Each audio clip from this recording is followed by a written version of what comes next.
Welcome back to another episode of the Purple Goldfish. This is your host, Stan Phelps, and I'm his wingman, Jack Campese. Wingman.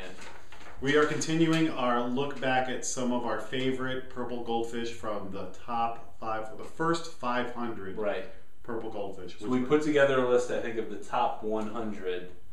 And we've talked about a number of the top 100, but these are a few maybe that we haven't talked about that we all really like. So yeah, kick us off. All right, this one I thought was pretty cool. It's a place called Scuba Design, and they are a laptop bag company. So they're not a place that you're gonna walk into. You like order these online, right? And we talked about this before. As a sales guy, sometimes it's hard for me to apply this stuff because I'm not in a position to give somebody a cookie or this or that. So what can I do? We talked about the personal touch.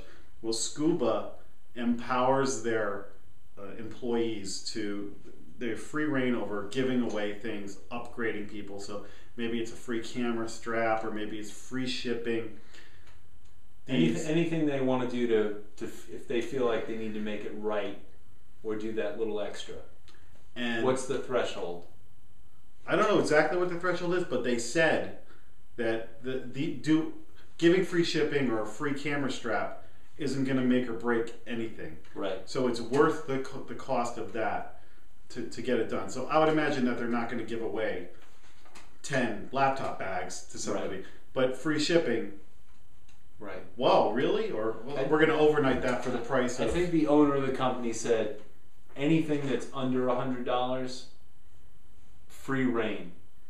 Anything that's over $100, then you need to come and talk to me. So I'm glad you said that, because that's one of those things that, like, instead of having to, let me go ask my boss and see what I can do, kind of the used car salesman thing.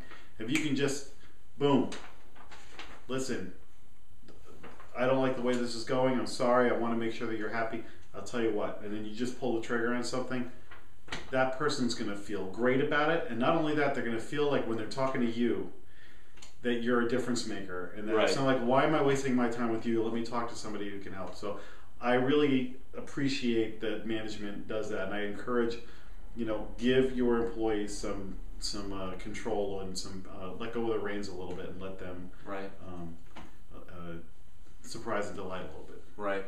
That's a big, I don't know if you know, that's a big philosophy of Ritz-Carlton in terms of like their 4 and 5 star service. Well, I want to talk about one that I really like, and it was given to me by Joe Bob Hester. Yeehaw! Joe Bob. Joe Bob's a professor at University of North Carolina. Where's that? Chapel Hill, North Kakalaka, and he put forth Peter Millar. And Peter Millar is a golf retailer. They happen to make nice golf apparel. And a couple things that they do that are interesting is they do a little box of mints with every order to one of their retailers, which I think they were saying that they may have ran out of the mints, and for a few days they didn't ship them. Immediately their customers were on, well, where are the mints? That's when we talk about what happens when it becomes expected. Right. It's not always such a bad thing. It's something people look forward to. Right. And then this is just a genius one. When they ship out, say if they're shipping out 20 polos to a country club or whatever, however like the invoice is in the box, the order that invoice goes in is the order that the shirts are in the box. Well, that's an attention to detail. Right. So one, they're double checking it to make sure it's perfect, right? So on their side, they're probably saving a lot of time and money. And think about the ease that if you're that person at the pro shop that's checking that order, to not have to rifle through 25 things, you literally just go through each piece to check off that you've gotten it. To your point, attention to detail and knowing that you're saving a little time. And you're thinking ahead. That guy who unpacks it's got to do. What does he have to do? What can I do to make his life a little bit easier? Right.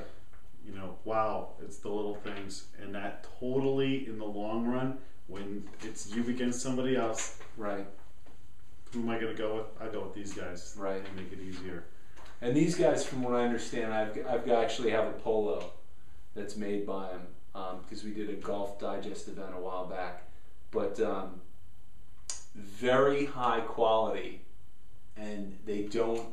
It's almost they could almost charge more for the shirts, but it's very much hold the line, so it's a good price for a really good quality product. So, well, that's a surprise and a delight too. Right. Right. Well, the next one I have is the airline industry is. I've complained about it a million times. We talk about all the nightmares. They're the whipping boy. They are the whipping boy, but they often deserve it because talk about the 10 worst experiences you've had in the past couple of years, and I guarantee you a couple of them are going to be travel stories. Right. Well, JetBlue does a lot right. I remember being stranded in Portland, Oregon once, and I got an update on my phone about delays. So that really helped. But one of the things that we got on the project was they talked about how when their flights were delayed, they would bring out like food and snacks for the people waiting for the flights. Right. So I've been stranded a million times or delayed, and I got to go spend more money on $4 bottles of water and right. and bags of you just before you know it, you spent $20 on a magazine and a candy bar. Right. So they give away water, they give away snacks, but they also did things like trivia games and right. And sure, there's probably some people like don't patronize me, but right. they're probably you got kids or you're just bored, and I know right. I'm a trivia fan, so even if I wasn't into it at first, I'd probably hear a couple of questions and be like, Tom Selleck, right, I know the right. answer to that one. And I think that you're saying they give away probably tchotchkes, maybe T-shirts and different things, but then they also give away free tickets. So think about. I mean, I think this is a great one because it takes delays and issues they're inevitable when you travel, right? So this is proactively thinking. All right, we know that we're going to have unhappy campers for 3 hours. What can we do to make at least that delay a little easier and maybe even entertaining? Once again, delays are a reality. How many airlines give a crap about you right. when you're delayed? Very little. Right. These guys are going way above and beyond to do it. And then when you do get on the plane, you get the Blue Terra chips too. Right, which is solid. Absolutely. I was listening to an interview by the CEO of JetBlue, and he had said the reason why they right from the get-go they didn't do food. He goes, because I don't think I've ever heard anyone tell me that because they wanted a good meal that they decided to go to the airport. So right from the get-go they said that's not how we're going to differentiate ourselves. But then by just picking the snacks and like unique snacks, they really have, right? They also have the TV sets with the DirecTV. The leather chairs. I mean, they did a good job investing. That DirecTV, you can watch the game while you're on the plane. Right. You're not missing a playoff game. I used to watch the A-Team on Nickelodeon or something all the way to San Francisco. So JetBlue thumbs up. But that in particular, so if you're going to get delayed, hopefully you're getting delayed in a JetBlue terminal. And then the last one I have is I wanted to talk about the Fillmore. Yeah. Which is a legendary concert venue. If you're a Grateful Dead fan, Allman Brothers too. Right. But the Snoop Dogg has even played there. Right. San Francisco, there's a Fillmore East and a Fillmore West. Right. And we're talking Fillmore West. Fillmore West out in San Francisco. So two things that they do that are... So when you're done with Toy Boat ice cream, you go to the Fillmore. I tell you, there's a lot of... Some reasons, there's pockets of this country that really get it. They get it.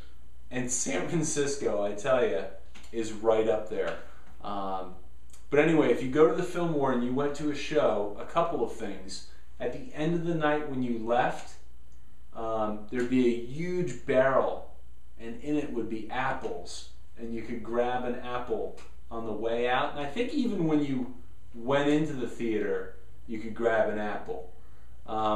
And then this is even the cooler one. They still do the apples? I believe that's it's got to be when you're leaving signature. now, because people would throw the apples during the show. Right. I bet you it's when Maybe it's when you're leaving, right? Because people spoil everything. And the second thing they do, and this is really, I get passionate when something is really signature and limited. Yeah. And the idea of like a limited edition. They were famous, and they still do it, for making these little posters. And they would have a graphic designer do it for each and every show that went into the Fillmore. So when you went to the show, you got this little, like almost like a playbill type of poster, and they've become just like collector's items. Yeah, they must items. be collector's items, yeah. Especially some of those Dead shows. And oh yeah, so everyone. Hendrix played there. I mean, everyone. So everybody in the crowd got them? Or? Everyone in the crowd, and I want to say it maybe only holds 800 or 1,000 people, but and I don't know what the, you're ripping off 1,000. It probably doesn't cost them a lot beyond the design and whatnot. But it's a cool, unique thing to your right. experience. Like if I saw Hendrix on August 11th, right? There's my. That's your memento. Cool. Yeah. So people will actually go, and that'll be like a thing that they really look forward to. Is what is that unique little collectible? Oh, I would imagine there are people who live there at least who have collections. Right. Get a bunch of shows a year, and they have impressive, or people who probably stand outside and go, "Hey, are you gonna?" I bet. Yeah, can I get that? Yeah, it must be cool. But that's great because that's a great example. There's not a lot of examples of an arena or that does anything right. Besides overcharge you for drinks. Right. So I like that one too. Yeah. The other thing too is that what they do is they've actually decorated the venue with all these little posters. Oh, cool. So you can think about it. You can go, oh, that was the show I went to. I mean, it's kind of triggers a whole bunch of things. So great job by the Fillmore. Excellent. All right, well, that does it for this episode. Join us next time for more Purple Goldfish goodness. And what else should they do? Look for, send us your Purple Goldfish to marketinglanyap.com. And download us on iTunes as well. Excellent. We'll see you next week.